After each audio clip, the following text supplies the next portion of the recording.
I want to thank NordVPN for sponsoring this video. In my 10th grade finance class, I had a teacher who would literally write on the board each day, "Money is funny stuff." It seemed mostly like a teachery rhyme back then, but like many of the things I learned in high school, it took many years for that to actually sink in. Most of us would probably say we'd like to have more money than we currently do. Even if you're not in it for the strippers and cocaine, a financially stable life is still the key to lower stress, better health, and the chance to maybe one day retire or own a home. But with the still rising cost of housing in many cities, and the world economy doing a massive oopsie-daisy last year, for a lot of us, the possibility of financial freedom relies on dramatically changing the way we manage our money or finding a promising side hustle to make ends meet. Oh my gosh, hun! Are you taking nudes for your OnlyFans again? Yes. Yes, I am. And since my OnlyFans hasn't blown up yet, I figured the best way to improve my finances was to start paying careful attention to how much money I was spending and what I was spending it on. So over 3 months ago, I made a commitment to take a couple minutes at the end of each day to log any purchase I made and how much exactly I spent. Obviously, Catherine and I share expenses on things like rent, groceries, and Wi-Fi, which I immediately move into our shared account, as well as a fixed amount towards our shared savings goals. What I wanted to figure out was what I was doing with the little amount of money I had left over each month. Money that I should still be budgeting and saving, but was instead making it rain on things like burritos, coffee, and Criterion movies. My hope was if I could start paying closer attention to how much money I was spending, eventually I would start to spend less. I first got this idea after I began training with a fitness tracker that broke down my workouts and charted my progress over the week. I realized just having that immediate feedback motivated me to train harder and more consistently. I had hoped doing the same thing with my spending would have the same effect. It didn't really work out that way, at least not at first. While I already had a built-in routine for exercising and working out, tracking my spending before bed was a new habit, and on many occasions in the early weeks, I would simply forget.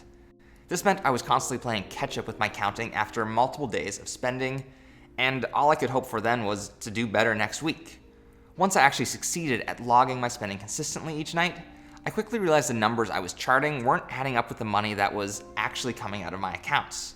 I wasn't being scammed or anything. Instead, I realized I was actually paying out a number of monthly expenses and memberships that I was no longer using, or just not using enough to justify the cost. So I canceled $100 worth of monthly fees, which was a pretty easy way to find savings. By the way, that's 100 Canadian, not American. I don't know the conversion, but it's probably like 81 bucks. While saving money month over month is nice, it really just speaks to how lazy I had been when it came to keeping track of where my money was going. And I still hadn't succeeded at my first goal, which was actually to curb my casual spending and to make those changes last. What I realized after 45 days was just paying attention to how much I was spending wasn't actually prompting me to spend any less. After I broke down my first month's expenses and compared them to where I was halfway through month 2, I saw that I wasn't doing any better than when I first started. And there was only one solution left I could think of: to lock myself in the bedroom and cry like a bitch. Not really, well, maybe a little bit, but after that phase was over, I decided to keep going. Only this time I was going to set some clear objectives that I wanted to hit, then break down my weekly spending targets from there. So I averaged out my previous expenses and decided I should set a goal of reducing my spending by 30%. And I decided to take a closer look at where I was spending the most. What I realized was there were some pretty clear spikes on days leading up to my work deadlines. Whenever I was short on time and stressed, I was compensating by ordering delivery, calling an Uber instead of transiting, and drinking lots and lots of coffee. I saw one day 2 months ago where I actually spent $40 getting to a location and back, bought lunch while I was there, and 2 iced Americanos through the workday. In my head, I try to rationalize all these expenses because I'm working hard to complete a deadline, and once that deadline is met, I will get paid again. So when you think of it like that, items like this burrito and coffee aren't really a purchase, they're more like an investment. When you start rationalizing spending like this, it's probably a good idea to have someone kindly punch you in the face. In my very small defense, the rationale I'm telling myself regarding spending money to make my workday slightly better isn't far off from what behavioral economists call present bias. Present bias, simply put, is our human impulse to over-prioritize the needs of the present moment over possible future rewards that may have more value to us down the road. It's the same impulse that tells us instead of going for a run or following through with a workout, we might get more enjoyment from binge watching the latest TV show.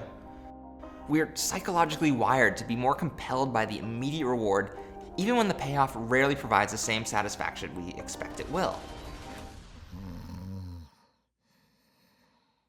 So for the second half of my goal, not only was I tracking every purchase I made, I had a clear spending cap that I then broke down into a weekly budget, and I had a pretty good sense of what was causing my worst spending habits. And once I had that structure in place, things pretty much improved overnight. I actually started increasing the amount of money I was spending on groceries. If I was impulse buying food when I was stressed, I wanted to make sure I was stocked up before any weeks when my workload got crazy. I realized my weekly budget would basically allow me to order food once a week and visit a coffee shop twice. And once I set those limits on myself, they actually became really easy to stick with. Anytime I felt that urge to order a meal while I was working and stressed, I had to ask myself, do I want to use that one special occasion order now, or would I rather save it for a movie night on the weekend? When I actually did wait until later on, I wound up getting far more enjoyment for the purchase compared to days when I just ordered to try and make a workday slightly better. In the end, I actually cut my personal spending in half through the last 50 days. It was a crazy transformation in the way I approach spending and saving, and those habits have stayed consistent even now that the full 100 days are up. Simply placing a cap on how much I'm allowed to spend each week, along with specifics as to what I'm spending it on, has been really easy to carry over even if I'm not writing out each expense by hand anymore. I continue to check in with my online accounts to make sure I don't have any surprise expenses, and going forward, I've started saving to have a $1,000 emergency fund. Each month, it seemed like there was at least one surprise that came up. None of these were particularly expensive, but I realized one of those surprises could be a computer breakdown or vehicle repair, and I want to have money ready when that happens. When I was trying to avoid falling out of shape after a fitness challenge was over, I realized one of the things I had to do was just remain consistent about checking my weight each morning. And the more I paid attention to where I was each day, the better I was at correcting my behavior to stay on top of my targets. Doing the same thing with my spending eventually produced a similar result, even if I didn't see those results early in the process. And I think this holds true in any area of your life you wish to improve, whether it's finance, fitness, or productivity. The more mindful and intentional you can make your behavior in an area, the greater improvement you're going to see. And one area of your life you may not be paying much attention to is your online security. And yep, we're going into the sponsor part of this video for NordVPN. When you're going online to send emails, FaceTime friends and family, or even managing your online finances, you want to make sure your online data is safe and secure. And one of the best ways you can do that is by using NordVPN. NordVPN protects the data that's sent from your devices with advanced encryption as it travels through servers around the world.